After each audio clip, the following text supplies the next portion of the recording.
Terima kasih juga untuk rekan-rekan semuanya. Jujur, saya belum bisa berpendapat. Jadi saya mendengarkan dulu, nanti ketika narasi ini sudah jelas dan utuh baru saya bisa berstatement. Jangan sampai saya menjawab secara konyol dan memalukan tim kuasa hukum Novi gitu. Jadi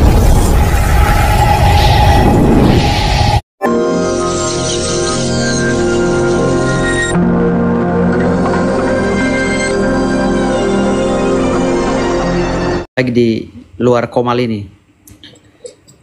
Jadi sebelumnya terima kasih untuk Faktual News ya. Terima kasih juga untuk rekan-rekan semuanya. Jujur saya belum bisa berpendapat. Jadi saya mendengarkan dulu, nanti ketika narasi ini sudah jelas dan utuh baru saya bisa berstatement. Jangan sampai saya menjawab secara konyol dan memalukan tim kuasa hukum Novi gitu. Jadi silakan saja yang lainnya dulu untuk membahas karena belum tahu saya tema dan judulnya. Itu. Jadi saya dengarkan dulu. Nanti saya mungkin menjelang-jelang akhir baru saya berstatement. Terima kasih. Ya, mungkin begini, Daengku, abangku, mungkin yang ingin didengarkan teman-teman ini kan tentu bukan kaget sih, cuman kita tidak pernah mendengarkan namanya Bang Firdaus, tapi tiba-tiba tadi pagi, siang, sore sampai malam ini ternyata Bang Firdaus menjadi pihaknya Novi. Mungkin ada kisi-kisinya atau keluh-keluhnya perjalanan sedikit sampai Bang Firdaus bisa mempersamai Novi. Mungkin ada sedikit cerita di situ. Terima kasih. Jadi terima kasih atas waktu yang diberikan. Jadi saya ini sebenarnya sedang menangani perkara Rasman Arif Nasution melawan Hotman Paris. Saya ditunjuk sebagai kuasa hukumnya dan saya tadinya tidak begitu fokus masalah Novi. Gitu. Lalu ternyata ada beberapa pihak yang menghubungi saya melalui DM, inbox dan lain-lainnya di Instagram dan TikTok menginginkan saya memperkuat timnya Novi. Dan saya mempelajari akhirnya perkara tersebut secara pelan-pelan. Namun yang membuat saya tergugah hati saya pada saat saudari Novi mulai ditunjuk-tunjuk dan dipermalukan di hadapan pengacaranya waktu mediasi dengan Farhad Abbas di Gedung Juang kalau nggak salah ya, Jakarta Pusat. Nurani saya sebagai laki-laki akhirnya meronta-ronta istilahnya. Meronta-ronta karena saya menganggap dan menyayangkan tindakan daripada pengacara pada bukan bermaksud untuk mendiskriminasi para pengacara yang sudah berniat baik untuk menjalankan profesi sebagai pengacara itu. Jadi nggak bisa orang itu memaknai suatu tindakan itu sepotong-sepotong. Wah, hari ini Farhad Abbas melaporkan Denny Sumargo, begitu juga sebaliknya karena dia dihina, merasa terhina dan dihina. Nanti dalam proses BAP itu ditanya kenapa kalian saling menghina. Oh, karena adanya donasi si Novi, karena adanya surat kuasa Farhad Abbas, karena adanya podcast Denny Sumargo. Nah, ini yang menjadi semua proses pidana itu menjadi cacat hukum dan akan dilempar ke proses perdata. Maka menurut saya tepat sekali apa yang dilakukan oleh rekan kita Pablo Benua dengan mengajukan gugatan perdata di pengadilan. Ini akan kita uji semua, siapa yang benar, siapa yang salah. Tetapi untuk memeriahkan media sosial, kita semua pihak-pihak akan berstatement dan sesuai dengan keilmuan kita. Berpendapat dan berstatement sesuai dengan keilmuan kita. Bagaimana saya cara menyanggah setiap serangan-serangan publik kepada klien saya terhadap diri Novi. Bagaimana saya menjabarkan ini dan memahami dan memberikan pemahaman terhadap netizen tentang pasal-pasal yang saya pahami untuk mengkonter segala semua daya upaya netizen yang tidak berpihak kepada pihak Novi. Segala serangan-serangan yang diajukan oleh Farhad Abbas kepada klien saya. Bagaimana saya menyangkalnya. Saya menggunakan dalil-dalil hukum yang saya pahami secara substansional, secara objektif. Makanya saya bilang tadi di sini, banyak bahasa-bahasa yang mengatakan bahwa Novi itu ilegal. Banyak bahasa-bahasa bahwa si A ini ilegal, melakukan penggalangan dana tanpa izin Mensos dan lain-lain. Tapi semua itu sudah terbantahkan dengan adanya statement Pak Menteri sendiri sebagai pelaksana undang-undang di dalam bidangnya, yang mengatakan bahwa mereka itu khilaf.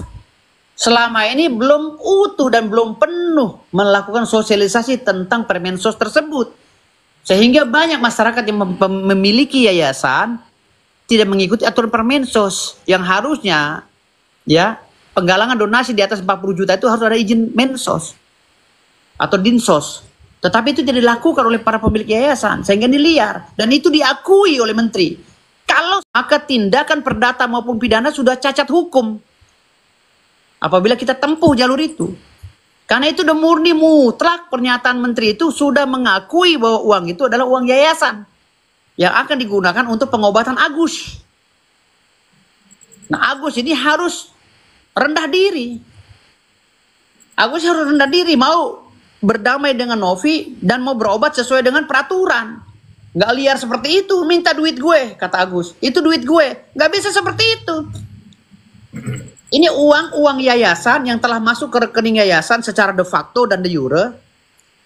Yang dikeluarkannya harus melalui prosedur, tidak liar. Kalaupun keberatan, silakan gugat. Dan gugat itu akan mentah karena pernyataan Menteri tadi. Karena Menteri itu pernyataannya sama seperti undang-undang. Gitu. Jadi nggak bisa itu, kata Farhad, kembalikan uang Agus. Uang Agus dari mana? Itu uang rakyat kok yang disumbangkan. Dan rakyat juga tidak bisa mengambil kembali uang yang disumbangkan. Itu tertera di dalam Undang-Undang nomor 9, tertera dalam Undang-Undang nomor 6 tahun 1961 tentang donasi. Dituangkan juga di dalam bait-bait pasal-pasal yang ada di dalam Undang-Undang nomor 16 tahun 2001 tentang yayasan. Dan pembaruan daripada Undang-Undang nomor 8 tahun 2004 tentang yayasan. Ini nggak bisa uang yayasan itu dibilang ilegal. Walaupun secara administrasi Novi ada beberapa izin yang belum terbit. Karena kealpaannya dalam memahami Permensos tadi. Dan itu sudah diakui oleh Menteri. Nah, makanya saya ini besok sudah mulai membuat surat somasi kepada Agus. Isi somasinya diantaranya meminta Agus agar segera kembali hatinya kepada Novi untuk bersama dalam melakukan proses pengobatan tadi. Karena judulnya pengobatan donasinya ini. Tetapi dalam waktu yang saya tentukan sehari atau 2 hari itu Agus tidak datang juga ke Novi, maka uang itu secara tegas akan saya bagi-bagikan kepada orang yang membutuhkan, yang lebih butuh dari Agus. Di antaranya yatim piatu dan orang cacat. Kalau suatu tindakan itu sudah saya lakukan, konsekuensi hukumnya akan saya hadapi. Mau Bang Farhad Abbas menggugat Novi mau bagaimana tentunya saya akan konsolidasi dan koordinasi dengan klien saya, Novi. Kalau suatu tindakan itu sudah saya lakukan, konsekuensi hukumnya akan saya hadapi. Mau Bang Farhad Abbas menggugat Novi mau bagaimana tentunya saya akan konsolidasi dan koordinasi dengan klien saya, Novi. Tidak bertindak sendiri. Karena setiap tindakan saya ini mewakili isi hati dan perasaan daripada diri klien saya. Nggak bisa saya kata saya.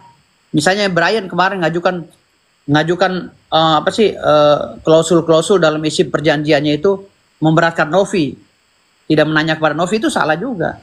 Harus ditanya semua secara detail. Novi mau nggak kayak begini? Kalau mau saya lakukan. Sama seperti malam ini saya berbicara, ini berdasarkan keinginan Novi, bukan keinginan saya. Saya melakukan pembelaan terhadap hak hukum klien saya. Makanya saya hari ini berbicara seperti itu. Untuk sementara itu aja mungkin ya pembukaan dari saya. Terima kasih. Siap, sama-sama Bang Firdaus, luar biasa pemaparan beliau. Adu mekanik biasa. Itu bahasa-bahasa biasa, bahasa-bahasa kita kalau lagi ngebako, ya kan? Lagi sambil ngopi itu biasa bahasa-bahasa adu mekanik. Terima kasih.